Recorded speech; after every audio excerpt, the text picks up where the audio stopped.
Olá, queridos. Graça, paz e bem da parte de Jesus de Nazaré a todos. É um prazer nós estarmos aqui, mais esse domingo, mais esse culto online, para poder falar com você e falar de Jesus com você. Mas como é que você está? Como está a sua casa? Como está você? Como está o seu coração? Espero que esteja bem a sua casa, espero que você esteja bem, espero que a sua família esteja bem, espero que a sua cabeça esteja bem, eu espero que a sua alma esteja bem. Assim como João falou ao seu amigo Gaio, eu falo a você, espero que tudo lhe vai bem, assim também como vai bem a sua alma. Então, assim, a gente sente muita saudade.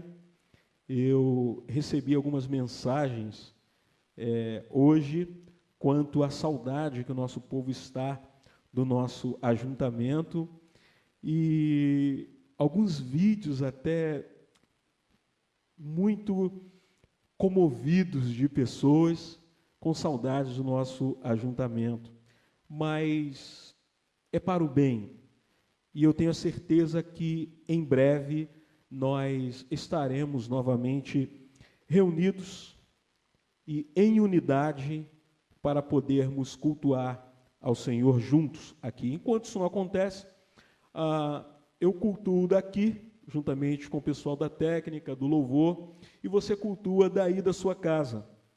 E de forma que o Espírito que está aqui, que é o Espírito de Cristo, que é o Espírito de Deus, ele está aí também na sua casa. E de forma que o Espírito de Cristo que está aqui, está aí na sua casa, nós somos um em Cristo Jesus. Nós somos um em Jesus, em unidade pelo Espírito Santo. Amém? Então eu quero conversar com você, eu quero estar falando com você nessa noite sobre a graça. Quero conversar um pouquinho, dar uma visão a você sobre graça. E para falar sobre graça, o texto que eu escolhi, que eu meditei, que eu procurei escrever, pensar, está em Gênesis. Gênesis capítulo 1, versículo 31. Gênesis 1, 31. Diz assim o relato.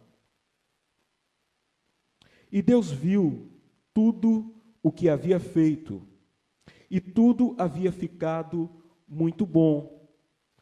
Passaram-se a tarde e a manhã, esse foi o sexto dia.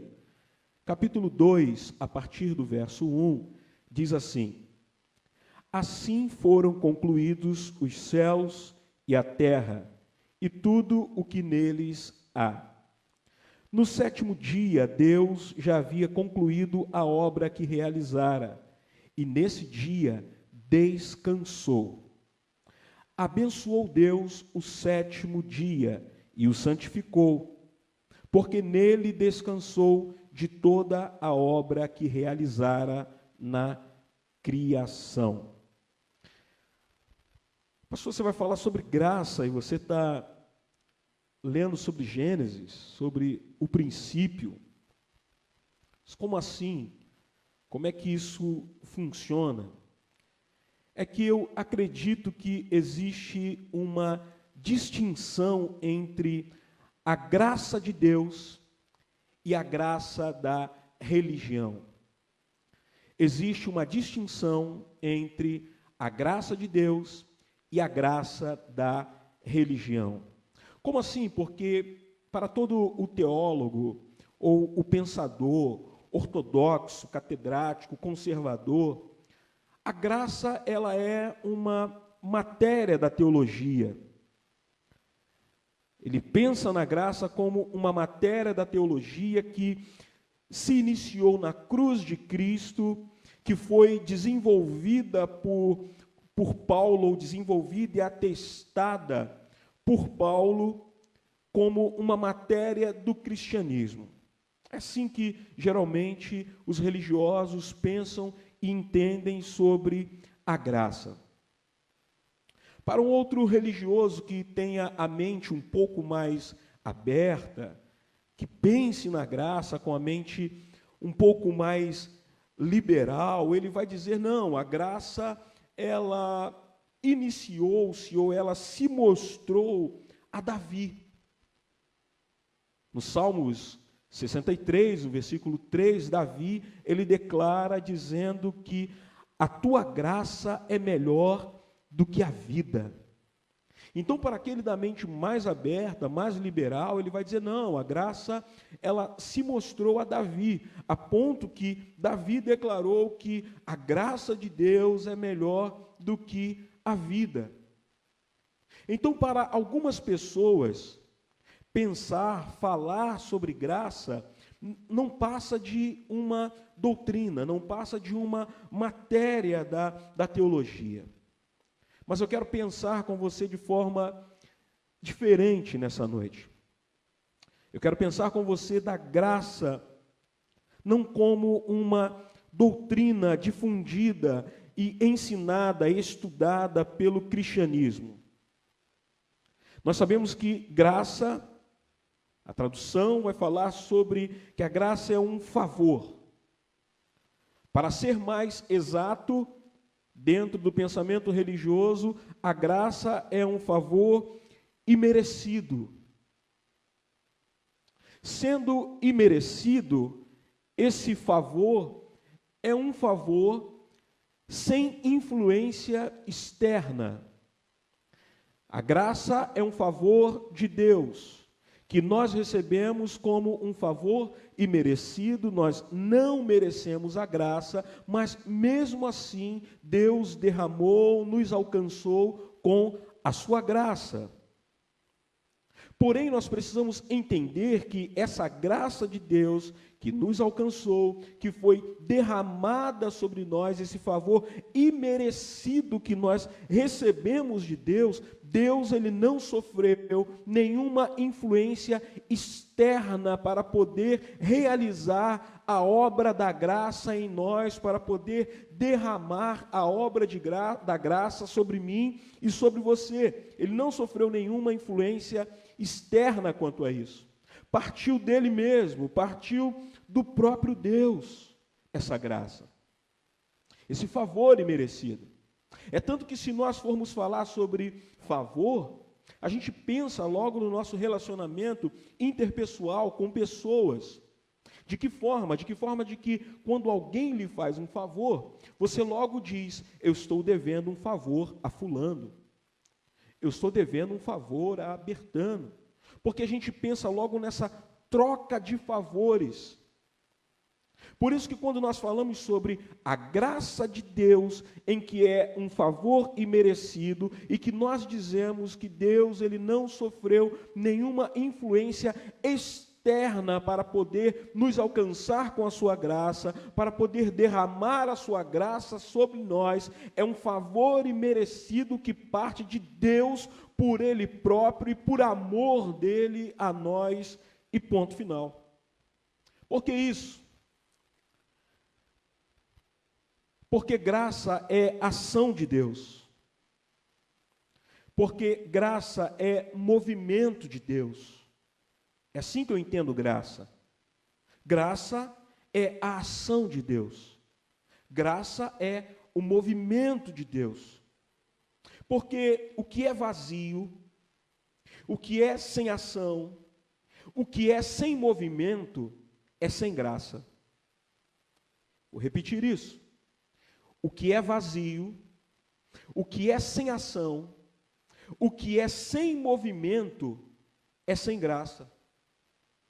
E nós poderíamos passar aqui muito tempo dissertando, discutindo, falando, ensinando sobre os tipos de graça segundo a teologia. E não é essa a minha intenção, de descarregar em cima de você a matéria da teologia sobre graça, sobre os tipos de graça que a teologia ela disseminou, ela dissecou, ela dividiu, a graça perseverante, a graça irresistível, a graça eficaz, a graça preveniente, a graça suficiente, a graça comum, ou até mesmo nós falarmos da graça barata, que é a graça que hoje mais se fala e mais se discute no meio cristão, é a graça barata, e que para mim essa graça barata, ela não existe. Há uma discussão em cima disso à toa, a preço nenhum, porque se é graça e é barata, não tem preço. Então, se a graça é um favor imerecido, ela não tem preço, então logo ela não pode ser barata. É graça de graça. Até parece ser redundante o que estou dizendo, mas é verdade, não pode existir graça barata. Por quê? Se a graça é um favor imerecido, logo ela não tem preço algum. E aquilo que não tem preço não é caro e nem barato, é de graça. Então essa discussão não nos leva a lugar nenhum quanto à graça barata. Então a gente poderia estar falando aqui sobre vários tipos de graça, mas não é essa a nossa intenção. A nossa intenção é falar com você, é conversar com você sobre a graça de nosso Senhor e Salvador Jesus Cristo. É falar com você sobre a beleza da graça. Como assim a beleza da graça? Como eu disse, eu entendo que a graça de Deus são os movimentos de Deus. E que essa graça de Deus, esses movimentos de Deus, vão além da teologia. Vai além da doutrinação paulina. Por isso, o texto que eu propus de conversar com você hoje é o texto do Gênesis. O início de todas as coisas. Porque se você ver o relato do Gênesis, em que abre o livro dizendo que no princípio criou Deus os céus e a terra. No princípio criou Deus, a ação de Deus. Já que graça é ação, é movimento de Deus, eu não vi um texto em que poderia se adequar muito mais quanto a falar sobre essa ação de Deus quanto o princípio, o início. No princípio criou Deus os céus e a terra, porém, estava sem forma e vazia, havia trevas sobre a face do abismo, e o Espírito de Deus se movia sobre a face das águas. Isso é graça, em que Deus, Ele pega a imagem que o Gênesis começa a dizer, a relatar para nós, que é uma imagem do caos, que é uma imagem da desordem. O relato é de escuridão, o relato é de trevas. O relato é de desmandos. O relato é que não havia nada e o que havia era sem forma e vazia. E o que é sem forma e vazio é sem graça. Aquilo que é sem forma e vazio é sem graça. E aí o relato do Gênesis vai dizer que Deus, Ele intervém no caos. Ele traz ordem ao caos, Ele ordena o que estava desordenado. E isso eu só posso dizer que é a graça de Deus. Onde havia escuridão e o Senhor, Ele traz luz. Ele dá forma à terra até então disforme. Ele traz graça, aquilo que não tinha nenhuma graça. E sempre que eu penso nesse momento de criação, eu imagino várias explosões. E o Big Bang ele não está totalmente errado quando diz que o mundo foi criado a partir de explosões. Sim, mas houve uma causa e efeito dessas explosões. E a causa e efeito dessas explosões foi a vontade de Deus. Foi a graça de Deus em ação que foi o efeito e a causa dessas explosões. Deus, ele começa dizendo: haja luz. Imagine comigo, viaje comigo nisso. Imagine as explosões quando Deus diz: haja luz. Nem os maiores réveillões que existem na Terra, os maiores shows de réveillões de luz e tecnologia e fogos de artifícios poderiam se comparar ao momento que Deus bradou e disse: haja luz. Não tem para o Réveillon de Copacabana, não tem para o Réveillon de Nova York, não tem para Dubai, nem Sydney, para nenhum desses grandes eventos de Réveillon no mundo. Quando Deus disse: haja luz. E o relato do Gênesis, ele continua, ele disse: haja estrelas no firmamento. Mais explosões. Ele diz: haja separação das águas. Imagine os turbilhões de águas. Ele diz agora: haja separação entre a água e a terra. Ele disse: haja vegetações, e aí imagine só árvores frutíferas surgindo sobre a terra. Imagine flores no campo. Imagine a relva do campo. Imagine tudo isso no momento em que Deus falou: haja vegetais, haja árvores frutíferas. Imagine todas as flores surgindo e embelezando o mundo antes caótico, o mundo antes disforme, o mundo antes escuro, negro, o mundo antes feio, horrível, mas que agora Deus está embelezando o mundo com a sua graça. Então, graça para mim é isso. Não começa com Paulo difundindo uma matéria na teologia dentro do cristianismo, mas graça para mim é Deus agindo, é Deus fazendo, é Deus em ação, é Deus trabalhando. E cada ação, cada movimento, cada criação de Deus, no final ele dizia: bom. Tudo ele criou pelo poder da sua palavra. E no final de cada dia ele dizia: perfeito, bom. Mas quando ele vai criar o homem, ele faz uma convocação. Até então, tudo que ele havia criado, ele criou pelo poder da sua palavra.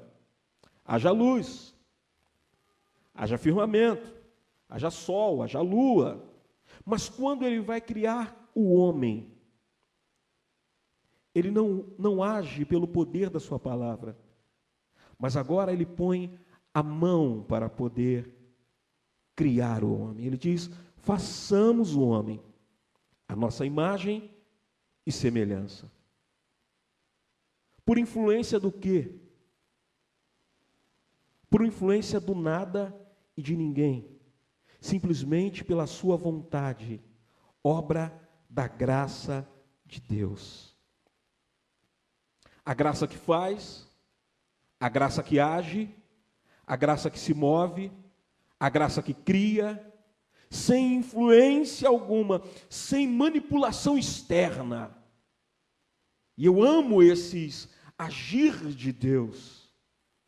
Eu amo esses movimentos de Deus, sem influência humana, sem influência externa, sem manipulação humana, sem manipulação externa, em que Deus age pelo seu fluir, pela sua vontade, pelo seu querer. E no final, quando ele termina de criar o homem, ele diz: muito bom. Até então, toda a criação ele só falou bom. Mas quando ele cria o homem, ele diz: muito bom. E diz o relato do Gênesis que é o final do sexto dia. Chega o sétimo dia. E o sétimo dia, qual é o dia? Sétimo dia é o dia da graça, maior ainda. Por quê? Porque diz que no sétimo dia, Gênesis, capítulo 1, versículo 31, Deus, ele, havendo criado todas as coisas, havendo criado o homem, ele diz, muito bom. O sétimo dia é o dia da contemplação da criação. É o dia em que Deus para e que Ele olha para tudo que criou, para tudo que Ele produziu. Ele sai do modo produzir para o modo contemplação. E o sétimo dia Ele descansa. Mas descansa como? Assistindo a obra de suas mãos. Interessante é que a filosofia grega, eles vão dizer que aquilo que é eterno precisa ser bom, belo e uno. Quer dizer, perfeito. Aquilo que é eterno precisa ser bom, belo e uno. Eles não estão errados, porque tudo o que Deus criou, quando Ele termina a criação, Ele diz bom. Quando Ele termina o homem, Ele diz muito bom. Porque foi perfeito o que Deus criou. Tudo que Deus criou foi bom, belo e uno, segundo a filosofia de Platão. Mas aí, se a gente for falar sobre a teoria da proporção áurea de Leonardo da Vinci, nós vamos ver também que há uma proporção, uma proporcionalidade em tudo que Deus criou. Porque tudo que Deus criou foi bom, belo e uno. Foi maravilhoso a ponto dele mesmo parar e contemplar a beleza de sua criação. Deus constrói o mundo com graça e beleza. E no final de cada dia, ele olhava para tudo que ele criava e disse, bom. Mas qual é a beleza da graça? Qual é a beleza da graça? Interessante que eu me lembro do historiador Joaquim Nabuco, e que ele vai dizer que o que o trouxe de volta ao cristianismo não foi uma boa dialética, não foi uma boa retórica, não foi um discurso eloquente, mas Joaquim Nabuco diz que o que o trouxe de volta ao cristianismo foi a beleza da graça. Ele diz que quando aprendeu a enxergar a beleza da graça, ele falou que foi atraído de volta ao cristianismo. Porque a graça é bela. A beleza da graça é que torna o mundo mais belo. A beleza da graça é que impede o controle total do mal. A beleza da graça é que impede o controle total do mal. Por quê? Porque nós, seres decaídos, que caímos com Adão, nós somos maus. Nós vivemos num mundo mau. E o que nos impede de executar o mal, de fazermos o mal, é a beleza da graça de Deus. É isso que nos impede de promover o mal, é a beleza da graça. O interessante é que a graça, ela se manifesta em ambientes caóticos. A graça, ela se manifesta em ambientes caóticos. O que faz as pessoas hoje, na atualidade, no momento em que nós estamos vivendo, no momento de crise, eles se dedicarem ao próximo, se mobilizarem em ajudar o próximo. Seja cristão ou não, seja espírita, seja um cristão católico, seja um ateu, seja pobre, seja rico, mas todos estão se mobilizando em ajudar o próximo. O que faz isso? É a beleza da graça, que nos impulsiona a poder ajudar o próximo. Um escritor francês chamado Georges Bernanos, ele diz que aquele que não percebe o mal se confunde com ele. Aquele que não percebe o mal, ele se confunde com ele. Porque isso é que quem não percebe o mal é porque ele está em sintonia com ele, com o mal. Aquele que não percebe o mal é porque ele está em sintonia com o mal. E é necessário um choque com o mal para percebê-lo e travar uma luta nossa com o mal. Como isso? O apóstolo Paulo, ele explica muito bem isso. Ele escrevendo sua carta aos Romanos, no capítulo 7, a partir do verso 15, ele diz assim: não entendo o que faço, pois não faço o que desejo, mas o que odeio. E se faço o que não desejo, admito que a lei é boa. Neste caso, não sou mais eu quem o faz, mas o pecado que habita em mim, em que nós nos tornamos maus após o pecado original, após o pecado do nosso pai Adão.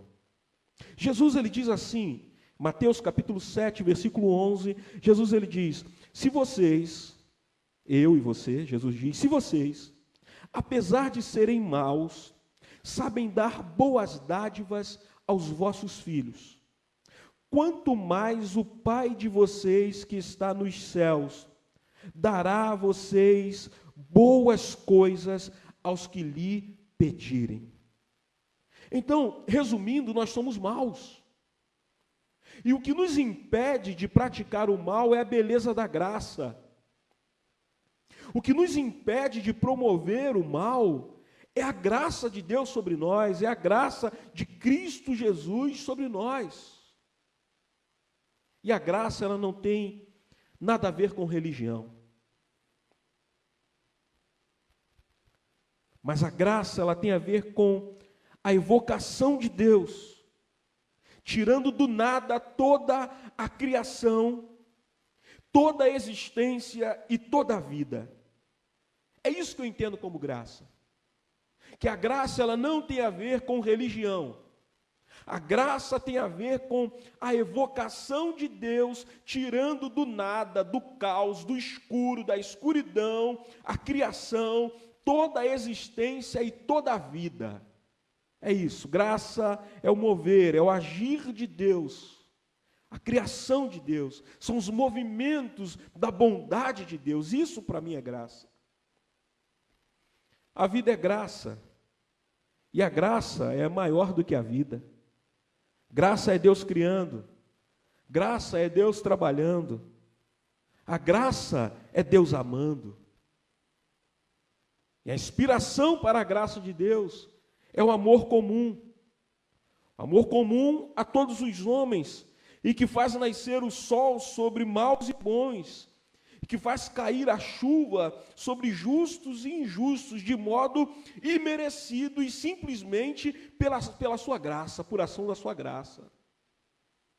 É isso que é graça, é a inspiração de Deus, o amor comum a todos os homens, que faz nascer o sol sobre maus e bons, que faz cair a chuva sobre justos e injustos, de forma ou de modo imerecido, por pura graça.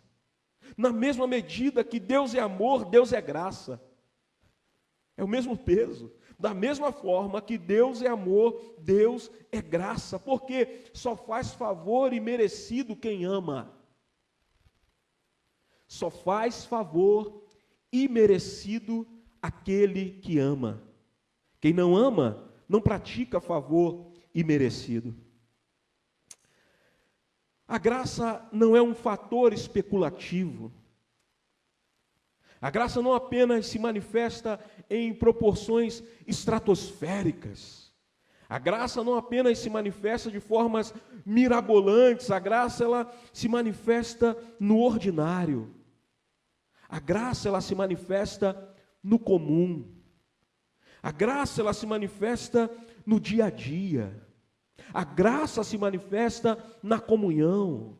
A graça se manifesta no partir do pão. A graça se manifesta no abraço. Lembrei-me de uma história de um taxista, em um dia que estava muito corrido para ele.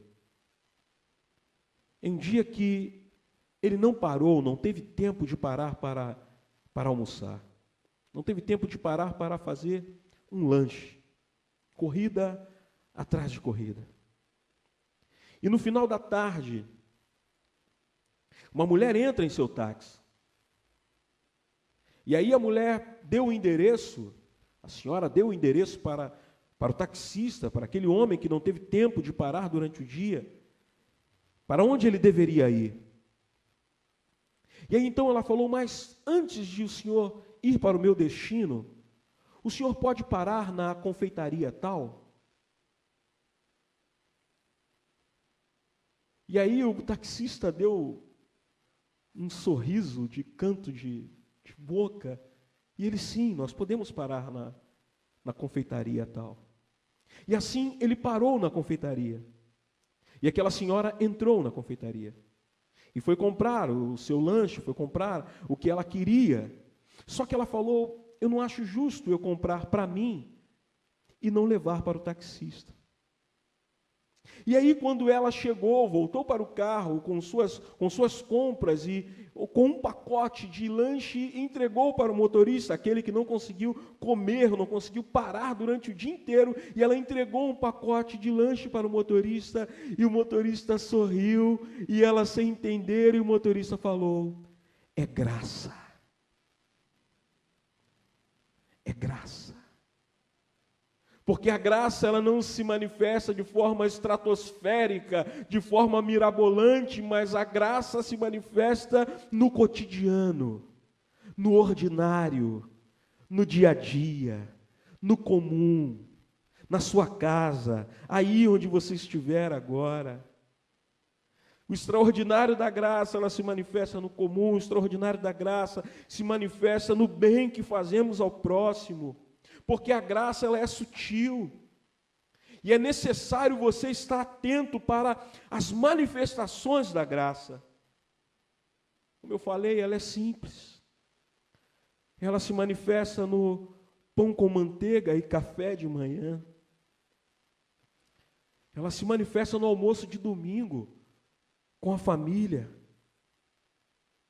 a graça se manifesta na gestação de um bebê. A graça se manifesta a mãe cuidando do seu bebê. A graça se manifesta no abraço amigo. Ainda mais nesse momento em que nós temos que estar afastados.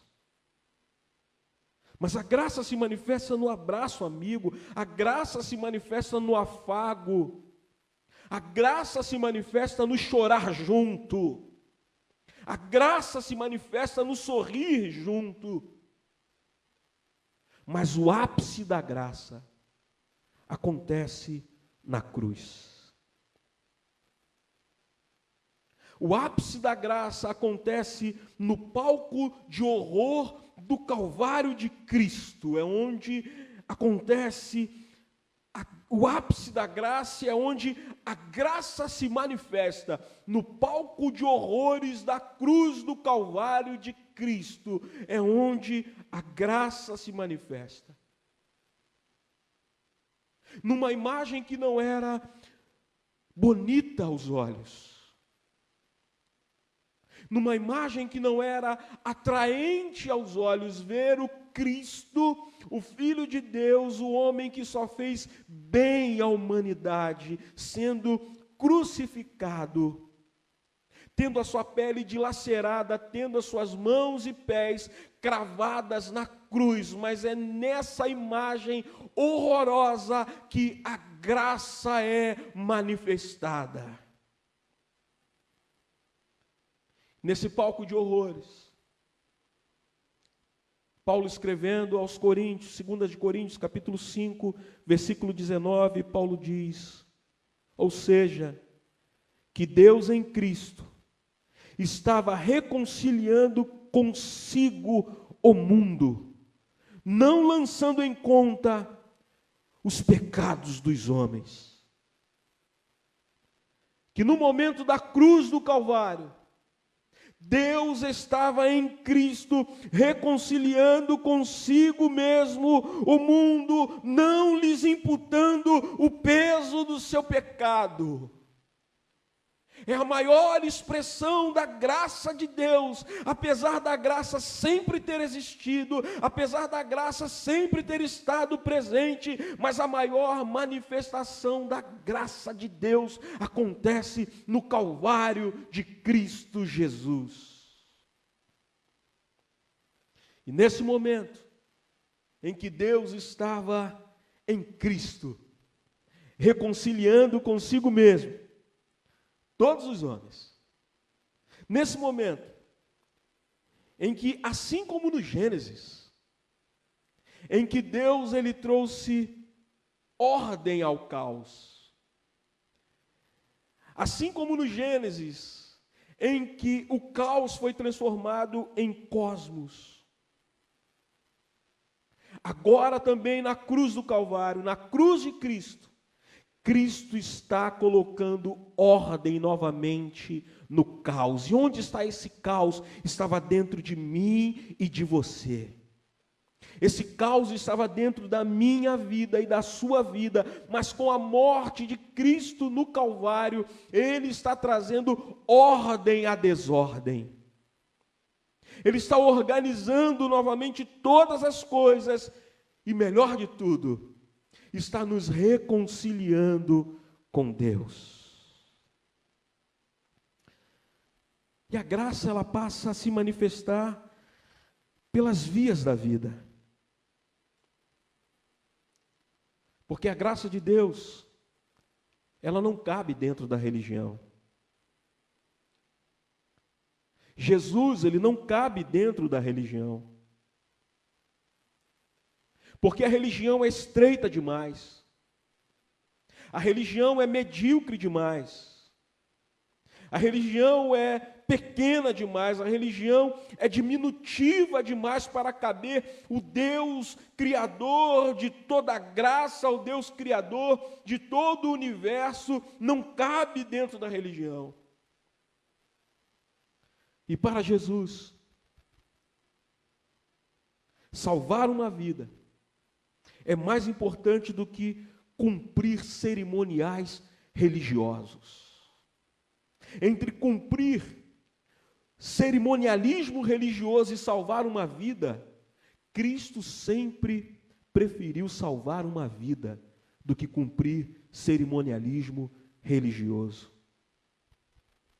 É a beleza da graça, a graça pelas vias da vida, a graça que é livre para transitar pelo mundo, a graça que é livre para transitar pelo mundo e para fincar e estabelecer-se em graça onde bem quiser.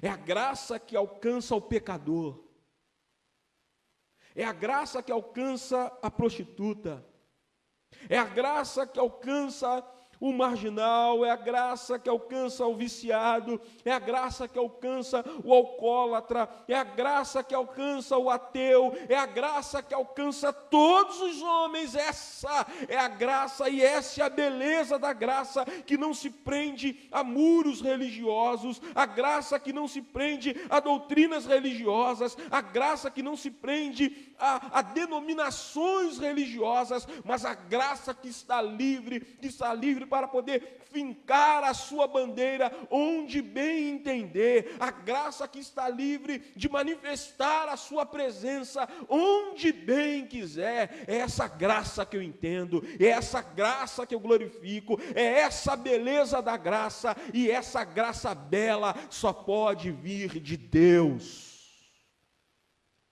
sem ação humana, sem manipulação humana, sem nenhum homem dizer vai por aqui, vai por ali, sem nenhum homem dar ordem, mas ela se manifesta onde bem entender, com quem quiser e onde ela quiser. É a beleza da graça de Deus.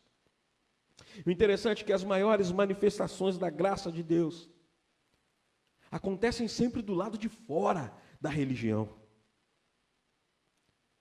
As maiores manifestações da graça de Deus sempre acontecem do lado de fora das religiões. E a graça de Deus, ela pode alcançar você agora, aí onde você estiver. A graça de Deus, ela pode chegar até você que está nos assistindo. Ela pode chegar até a sua vida, até a sua casa. A graça de Deus, ela pode ser derramada sobre a sua família nesse momento, sobre a sua vida nesse momento. E aí você vai entender o que Davi disse. Davi falou: a sua graça é melhor do que a vida. E aí você vai entender porque Deus falou para Paulo, em um momento de sofrimento, em que Paulo está orando, pedindo a Deus que o livrasse, e Deus olha para Paulo e disse: Paulo, a minha graça te basta. Talvez você esteja orando por muita coisa, você esteja pedindo muita coisa, mas hoje eu lhe aconselho a você fazer uma oração diferente e pedir a Deus: Deus, me dá da sua graça. Eu quero experimentar essa graça que me capacita a suportar momentos de dificuldades e enxergar nos momentos de dificuldade a beleza da graça. Eu lhe aconselho a isso. Essa graça que se manifesta fora dos muros da religião. E aí eu me lembro do testemunho de um homem aqui do Rio de Janeiro, chamado Lilico, pastor Lilico, ou melhor, Lilico da Mangueira.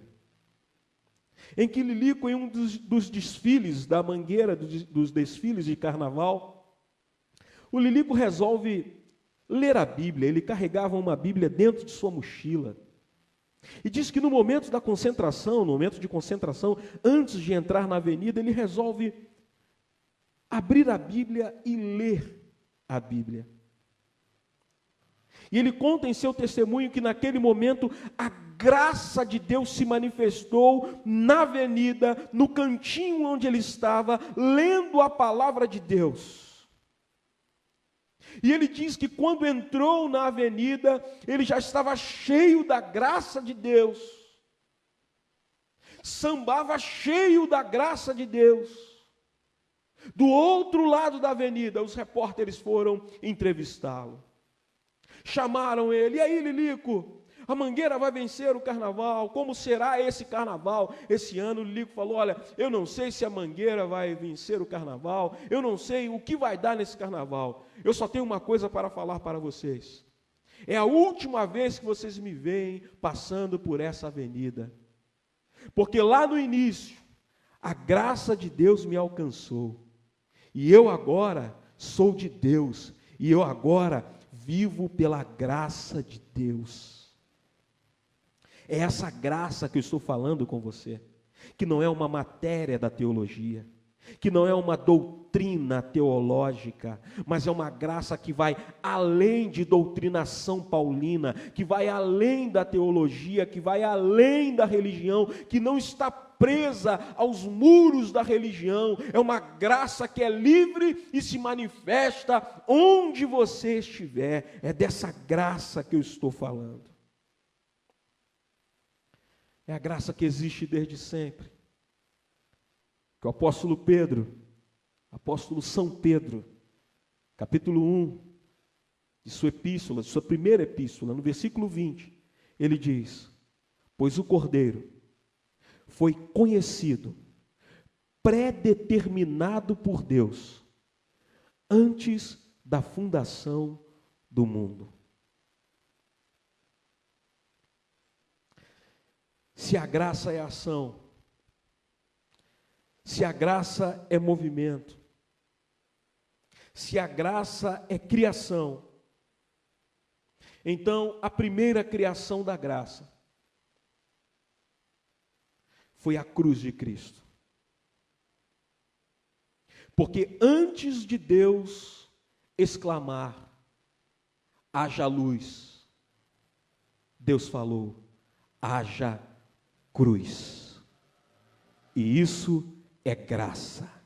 Antes de Deus declarar, haja luz, Ele falou, haja cruz. E isso é ação da graça. Graça é saber que, mesmo em nossa pequenez, mesmo em nossa vulnerabilidade, mesmo em nossa humanidade, mesmo em nossa finitude, mesmo em nossa mediocridade, existe um Deus poderoso, cheio de graça, Criador de todas as coisas, mas que também se preocupa comigo e com você, e que Ele manifesta a sua graça no simples, que Ele manifesta a sua graça no ordinário, que Ele manifesta a sua graça no cotidiano, no dia a dia. Isso é a beleza da graça. A graça é tão maravilhosa que é impossível de explicá-la totalmente, é impossível explicar a beleza da graça totalmente. Mas você pode vivê-la plenamente. É impossível explicá-la completamente, mas você pode viver plenamente em graça. Como é que você pode viver essa graça plenamente? Se entregando a Jesus. Dizendo para Jesus, eu creio em Ti. Eu creio que há graça em Ti. Eu creio que eu posso ser salvo pela graça. Então Jesus, cheio de graça, venha até mim e transforme o meu mundo. Traz sentido à minha existência. Transforma o meu caos em cosmos. Põe ordem na minha casa, na minha alma. Põe ordem na minha vida. E Jesus, dono da graça, cheio de graça, Ele derramará a sua graça sobre você. E você vai passar a enxergar a beleza da graça. Não como doutrina, não como matéria, não como algo apenas que Paulo escreveu, mas você vai enxergar a graça de Deus e os movimentos de Deus em todo o mundo. Porque o que dá beleza ao mundo é a beleza da graça. O que dá beleza ao mundo caótico é a beleza da graça. Nós vamos orar, vamos cantar nesse momento. E logo em seguida estaremos orando. Eu quero orar por você e eu quero orar por você. Mas, enquanto é isso, medite nisso. Que a graça de Deus encha a sua casa. Que a graça de Deus encha a sua vida. Que você enxergue a beleza da graça de Deus sendo manifestada sobre você, sobre a sua casa, sobre a sua família. Deus te abençoe, em nome de Jesus. Deus, nós estamos diante de Ti. Deus de amor, bondade e graça. Deus, nós clamamos a Ti. Tu que podes colocar ordem, Senhor, onde existe caos. Tu que pode pôr ordem onde existe desordem. Tu que podes, Senhor, trazer luz onde há trevas. Tu que pode trazer luz onde há escuridão. Tu que pode levar luz, Senhor, às câmaras mais escuras da alma, através da Tua graça. Nós clamamos a Ti, Pai, nesse momento, confiando na Tua palavra, confiantes no favor que Tu nos deu, a graça imerecida. Nós pedimos, Senhor, que Tu venha a nosso favor nesse momento. Que Tu vá de encontro, Senhor, com essa pessoa que está precisando de graça neste momento. Em que tantas dores, tantas crises, tantos problemas, tantas dificuldades, e que ela precisa de graça para suportar tudo isso. Deus, em nome de Jesus. Que a beleza da graça que não se prende a muros doutrinários, que não se prende a muros teológicos, a muros da religião, que não se prende a muros denominacionais, que essa graça bela alcance vidas nessa hora. Que essa maravilhosa graça chegue até pessoas nesse momento e transforme vidas e transforme histórias. Em nome de Jesus, Pai, nós Te pedimos, por esse momento que estamos atravessando, por esse momento de crise, por esse momento de caos, traz a Tua graça, Senhor, manifesta a Sua graça em nome de Jesus, manifesta a Sua graça em Nova Iguaçu, manifesta a Sua graça no Rio de Janeiro, manifeste a Sua graça no Brasil, manifeste a Sua graça no mundo, porque no mundo caótico, no mundo de caos, no mundo em crise, a Sua graça é que embeleza o mundo. A Sua graça que faz pessoas se mover para ajudar outras pessoas. A Sua graça que mobiliza pessoa para ajudar outra pessoa. Manifesta a Sua graça. Manifesta a Sua graça, Senhor, pondo limites a essa epidemia. Manifeste a Sua graça aos médicos, aos profissionais de saúde que estão na linha de frente. Manifeste a Sua graça a todos que estão envolvidos, Senhor, trabalhando em prol do próximo, mediante a esse sistema caótico. Manifeste a Sua graça naqueles que estão trabalhando na produção de uma vacina eficaz para esse vírus. Manifeste a Sua graça em nós para suportarmos esses dias maus, mas não nos deixe sem a Sua graça. Nós proferimos as palavras de Davi e dizemos que a Tua graça é melhor do que a vida, então não nos deixe sem graça. Manifeste a Sua graça em nós, Senhor. Manifesta a sua graça sobre o teu povo, manifesta a sua graça sobre pessoas. E é baseado nessa graça de Cristo Jesus que nós clamamos a Ti e que nós Te louvamos, que a Tua graça, Senhor, nos basta.